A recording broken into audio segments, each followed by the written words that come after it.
Good afternoon, good morning, or afternoon, depending where you are in the world. This is the Peeragogy podcast, episode 3. We welcome you to our special episode on peering into learning. We have just started the podcast, so we have, I'm going to mute you, Charles, because I think I can hear you. We have, in the Peeragogy project, which is the producer of this podcast, we collaborate to build the no longer missing guide to all things relevant to peer learning and peer production. And this regular video and audio live streaming podcast aims to provide an interactive space where participants and audience can explore the philosophies, concepts, contributors, and practical applications of pedagogy. We introduced the series with a session with our editorial core members, Joe Corneli in London. He's in the backstage of this episode, and he'll join us at the end. Charles Danoff in Chicago, he's hosting today. Paula Ricarte in Mexico City, and Lisa McDonald is in Los Angeles. I'm Charlotte Pierce, and I am in Boston, Massachusetts. As I said, we're in our third episode, and we run these about every 2 weeks or so. We welcome input from our audience for topics and panelists and things relating to peer learning and peer production. I'm going to introduce Charlie now. Charlie Danoff is one of the original peeragogues, I guess you are, right, Charlie? You want to unmute yourself, and I'll let you take it from here. Hey, thanks, Charlotte. Happy to, and thank you to the audience for tuning in. So excited today to talk about KooLab. And so we're going to start. We'll have Lauren. We got Lauren and Charles. Lauren, do you want to introduce yourself? Yeah, sure. I have a background in digital media and now collective intelligence, and I live right outside of Paris. Oh, but I'm American. Okay, thank you, Charles. Hey there, reporting from Zurich, Switzerland. I'm also American, from New York City mostly, been here 10 years in Switzerland. And yeah, co-founded KooLab, Collective Intelligence Collaboratory with Nignon. We've been working together about 2 years now, kind of developing a lot of ideas and processes and building our knowledge repository, focusing a lot on pedagogy and other learnings from Howard Rheingold and Doug Engelbart. Awesome. So on the next slide, we're gonna so as you said, we're gonna run the KooLab, and today we're going to talk about that as well as about education for all ages. As you can see on the slide, you're both parents of young children. Do you want to just kind of give a talk a little more about KooLab and Collective Intelligence Collaboratory, or Collective Intelligence Collaboratory and the Rapid Learning Network, please? I just want to say I'm super excited to be here. This is like a peer-produced podcast, and pedagogy is awesome, peer learning and peer making. I think the peer making and producing part maybe gets left out more in the conversation about pedagogy. So I just want to state that we really embrace the full spectrum of pedagogy in what we do at KooLab.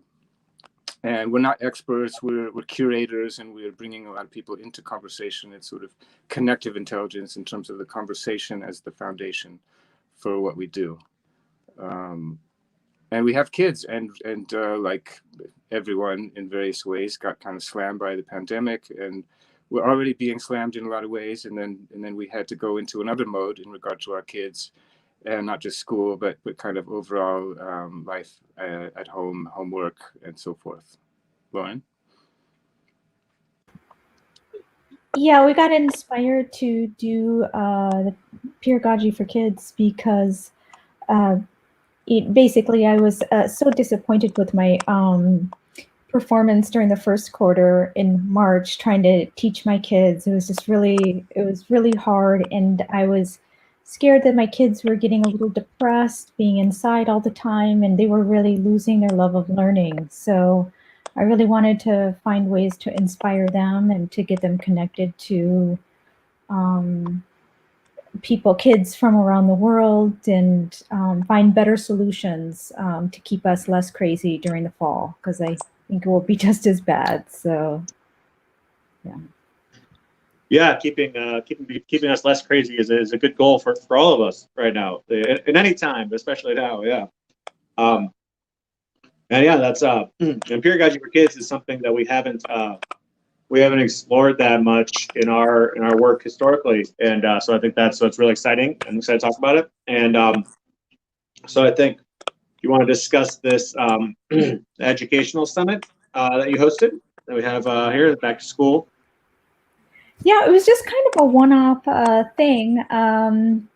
Just decided we would host a little educational summit and we just had, you know, a lot of people came and they contributed, and we made a 15-minute video with people's thoughts, and we were just blown away by the creativity of people and how people in collective intelligence just design things so differently than other people would, and how kind of light and dynamic their design was. And I was really just blown away by using pedagogy and collective intelligence, how you can solve problems quickly and on a grand scale, just by leaving behind some assumptions that we were making. I would just add that you know, it was that summit was a one-off event, but then, as Lauren said, we made a video, 15 minutes, boiled down out of many hours, and that in general is a practice that we're doing all the time. One of the ways that we wrap, kind of using a pedagogy pattern, our form of wrap is a video remix or edit distillation. And we've done that iteratively now with the material from that event, the educational summit, and follow-up conversations, kind of subsequently reflecting back and feeding back the wraps, the remixes into the conversations and into the wraps themselves. So there's lots of layers to it, and that becomes not just a one-off event, but persists and it grows. And further, we actually managed to use this process to very smoothly collaborate on making a video telling the story of what we're now calling the LearninGarden. That's so yeah, you're by doing that's a great. Doing the process of peer producing the video taught you more about how to produce videos, and that's yeah, pedagogy in action. And so yeah, you brought up LearninGarden, and that's our first point we want to discuss today, is how to use pedagogy to solve the pandemic education to solve the pandemic education problem in lightweight, accessible, and agile ways. So what are those ways? Well, we're talking about some assumptions that most people make in building you know, schools and education systems, and that's that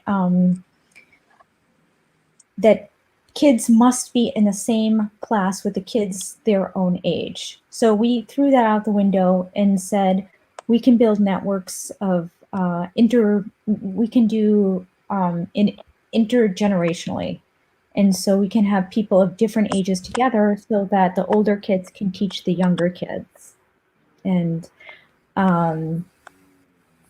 it just it makes it easier in certain ways. Yeah, there's also the elders, the parents and the grandparents getting involved, and also having a pedagogy across literally those generations.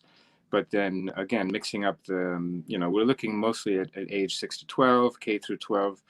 Well, not, yeah. Anyway, the age differences between, you know, kids at a young age are experienced as pretty big, and so that's also kind of intergenerational. Another assumption was that learning had to be done, pandemic learning has to be done in pods. And one of the things that we really wanted to do was design it to make it accessible. And if you do it with, you know, a group of parents hiring a teacher that's really out of the financial reach for a lot of parents. And so we absolutely wanted to make an accessible solution. So using Peeragogy, you can actually do it much cheaper and affordable for people. So that's another assumption that we debunked, I guess. Yeah, it's really important to revisit assumptions and in all walks of life, and then especially when like the context in our day-to-day changes. Rechecking, that's a great point, that not being able to bring in not everybody could afford to bring in a teacher like that, or the pods, and then so then the intergenerational nature of it, that kind of reminded me of like, it's almost like a return to like kind of a one-room schoolhouse type model, where that a lot of, I think, definitely in the U.S. and I assume all over the world, that was where like a lot of how learning was done and is done in some places still. So what kind of and I think that's also like a good opportunity for the older kids too, because like one of the best ways to learn something is to teach somebody else about it. And I definitely, in my experience, teaching English as a second language, I discovered how little I actually know about the English language. And so that was very helpful. And I got much better at English as I was helping with my students. And then so we're talking about the high level, and then getting a little more specific on the next slide. We have like with tactically how to do this. We have the parent dashboard in Trello. Do you want to talk about how that works? Yeah, sure. So we kind of needed some kind of instrument when you're for this is a parent one. We haven't made a kids one. We could easily do that. But basically, when you're trying to kind of manage the situation on hand, it just basically has suggestions and tips that you can use while you're in the moment and don't want to go around searching for things, but just so it's almost like a quick start guide for parents on activities that they could do, on procedures that they can do if there's conflict, and agreements that the kids can make to make things go better. So it's basically a real-time board for parents to use, and where parents can share tips and tricks and put, if they if one group comes up with an activity, they can get feedback and share it to another group. Well, that's a great learning loop. And then so it'd be the difference. And you said earlier, you're saying that the assumption was you had to have pods, and you're saying you don't necessarily have to do that, right? The assumption was that you had to hire a teacher who would then take over the role and kind of but that's a pretty expensive way to do it. Right. So we were trying to work around that. And so the parent, I'm sorry. Yeah, it's built so that by getting one, if we can build one successful pod, that all of that knowledge can be shared with other pods. So it's a very, very scalable. Got it. So to be the parents in the pod would be the ones on the Trello board sharing tips and tricks and for their given pod experience. And then as that success happens, then you can scale that to other pods, and then additional like pod to pod type learning can happen. Yes, exactly. One thing I can just comment on is the real challenge to get to the point of being able to scale. There's a lot of groundwork and luck that needs to happen leading up to that. In other words, just having a regular, consistent schedule, holding space, having the parents obviously show up with the kids, and doing that consistently has been a real challenge, because life just gets in the way. And even for us, with various things that come up with our families, our houses, and so forth, and that's just part of the reality. But we have managed to do it consistently in the Koolaboratory, which is our sort of in-house version of the LearninGarden. And one of the really significant things that's happened is that the kids are getting to know each other and open up to each other. And I think that really goes a long way as kind of the soil for the garden to grow, the LearninGarden. Nice, nice connection, nice extension of the metaphor there. Yeah, I want to water that soil, and then so all right, and then in terms of one of the things that comes out of that I think, so it goes to our second point on the next slide is as those learning plants grow from the soil, that the intergenerational pedagogy helps adults as much as children. So what are and I think this is a really important point. What are some of the things that the adults have learned from the children during this experience? Go ahead, Lauren. Go ahead. I know you have Sure. something you. Well, one thing I learned, I was actually planning an activity for the kids, and I thought, well, let's. I went on Domestika because they have very affordable art classes for only about $15, and so I downloaded one of those, and we were all drawing kind of magical pens. And so I was doing it along with my kids, and I just, I realized how long it had been since I just sat down and did art. And doing that with them, it was really kind of magical experience. And it just made me think,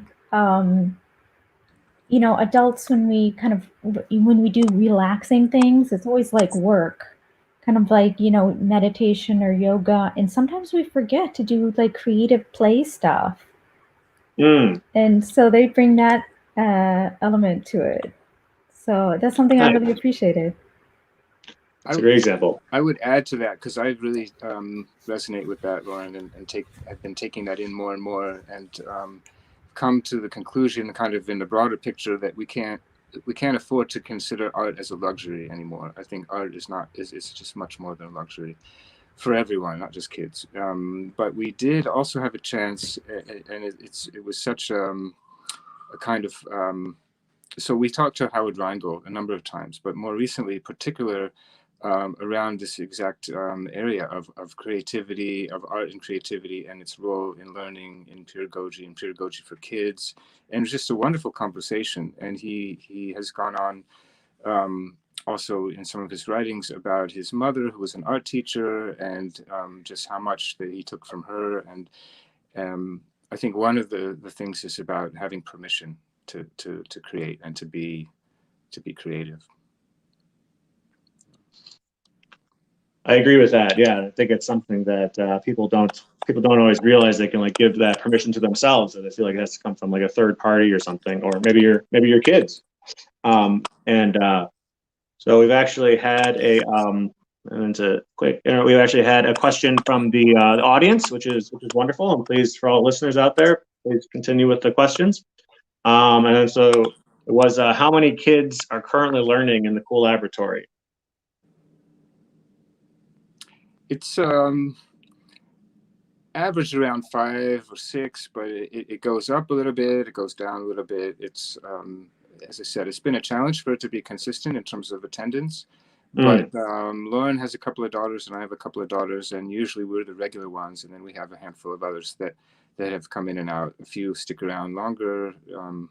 It's very much relating to family sort of lifestyle and or just schedule and logistics as much as anything else. We picked a time, Central Europe time, 5 o'clock in the afternoon on Sundays, which is 8 in the morning on the West Coast.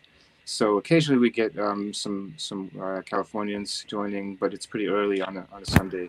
So it's there's a lot of logistical factors to take into consideration. But yeah, that's about the size. It's quite intimate. Nice. All right, we have another question from the audience. Could a family set up their own learning pod or lab? Yeah, absolutely. I mean, that's how we've been designing it. The surprising thing for us is that we have found that actually the parents are the hardest people to get involved. And I could line up 100 interesting people to come and do stuff with the children. It's harder to get the parents involved. I don't know why. I That is surprising. I thought every parent in the world wanted like a cool, like international group of kids who would meet and get to know each other and learn about each other's culture and learn to collaborate together. That was my dream, but you know, it's been difficult, you know, attracting more parents. So that's something I was really shocked by. That is surprising. You would think more getting like the at least I would think getting more of the guests to line up would be more of the challenge than the actual the parents. Not. But It's yeah, not at all. a good. It's example of kind of like alternative or not sort of like invert. But like a surprise. Yeah, good example of a surprise you've learned along this process. And then so for all the parents in the audience, I'm sure we will we'll share out the KooLab URL, and they can get out and contact information. So if they do want to join, they can reach out to you, and hopefully, yeah, don't give up the dream, Lauren. I think they'll you know it'll grow. Yeah, I don't know. I mean, maybe parents feel more competent or don't need a support network. That's what I felt like I needed. I was really I'd love to reach out to other parents and you know, have them involved and be able to share tips and tricks and get our kids excited about learning again.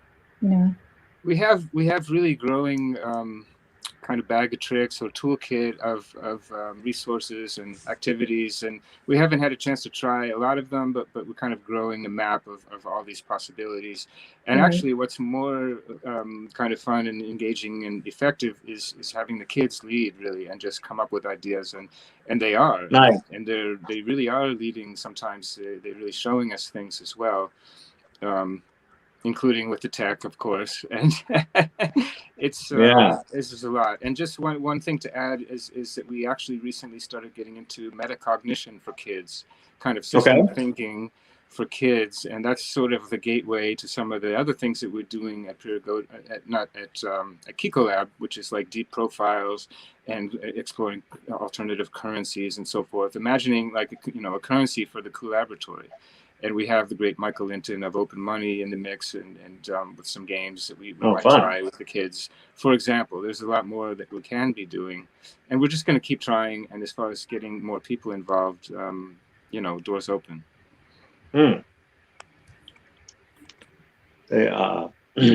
Excellent. And I think what and just for people who may not be familiar off the top of the head, how would you define metacognition, and then for the and applying that, and then for kids too? Thinking about thinking. Well, there we go. In other words, being aware of how you're thinking, and yeah, I guess the awareness of that. Excellent. That's a impressive thing for a kid to tackle. That's it'd be very helpful, especially at that young age, to then the rest of their lives have that awareness. Thanks to our friend Scott Mooring, who's prepared some modules around this, and we started the first one with him last week, which was around distinctions. And so, yeah, just to give a little teaser, that's what's coming. Nice, yeah, definitely. We're teaching and learning systems thinking with kids. Yeah, it's pretty cool. It's pretty cool. Another thing, actually, that's really important that maybe we're going to run out of time, but it has to do with crap detection. Another phrase from Ernest Hemingway that Howard Rheingold uses a lot, and we've done at KooLab and also a sister circle, Metacogs, a lot of discussion around crap detection, and also recently with Howard around crap detection for kids and sort of particular privacy and security concerns that are just involved for everyone online, but in particular in a special way with kids online. So just so you know, we're considering these dimensions a lot. Excellent. All right, and yeah, we got about 5 minutes left here, so let's discuss point 3. So as I feel like we've already kind of discussed this, but point 3 is about solving problems, co-learning and co-making, challenges to find motivated people, and that good ideas don't sell themselves. Let's kind of talk about with the parents a little bit. But so what kind of you want to expand on the solving problems that we've kind of already been discussing? Charles? Well, there's a real urgency. I mean, one of my mantras is whatever works. And we know that the situation is messy. It's there's urgency. There's a lot of kind of unraveling of old ways and old systems. And so having awareness about this and then ultimately being able to turn that around into something positive. And actually it's a chance for like unlearning and unschooling in a lot of ways, not just for the kids. So in the broader scope of things, that's a good way, that's a handy way I can respond with a few minutes left here.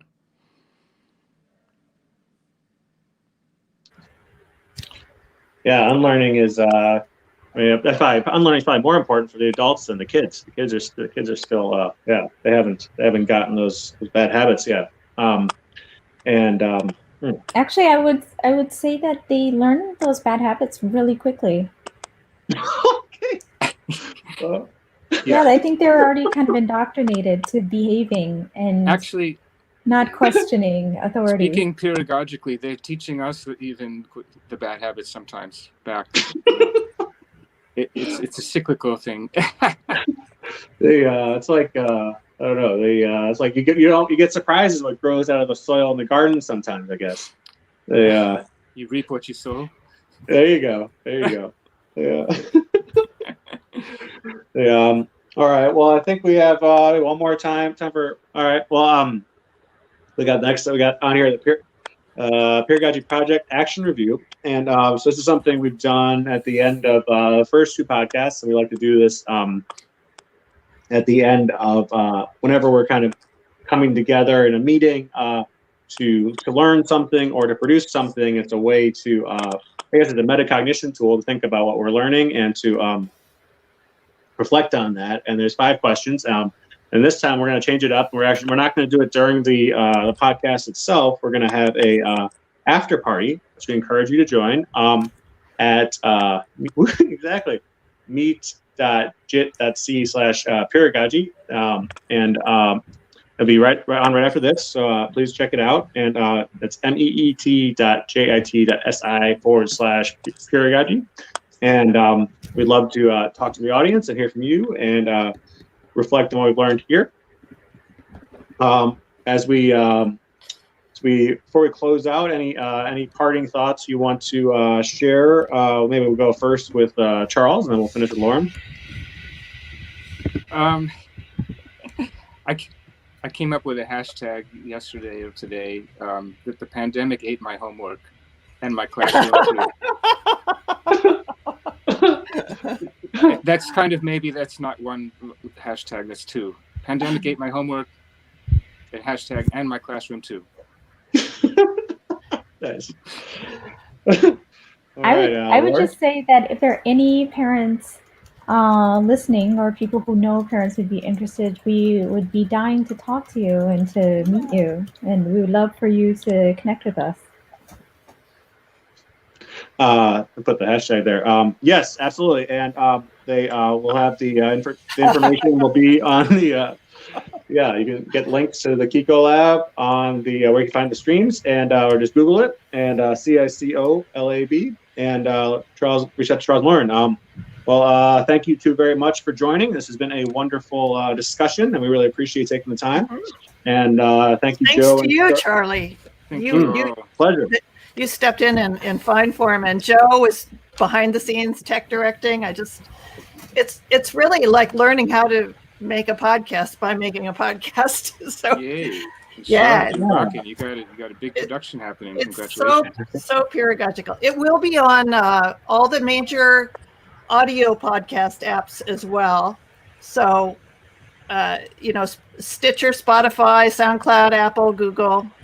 And then the recordings of the video live stream will be on YouTube and Facebook. So please check it out. Yay. Thank you. Yay.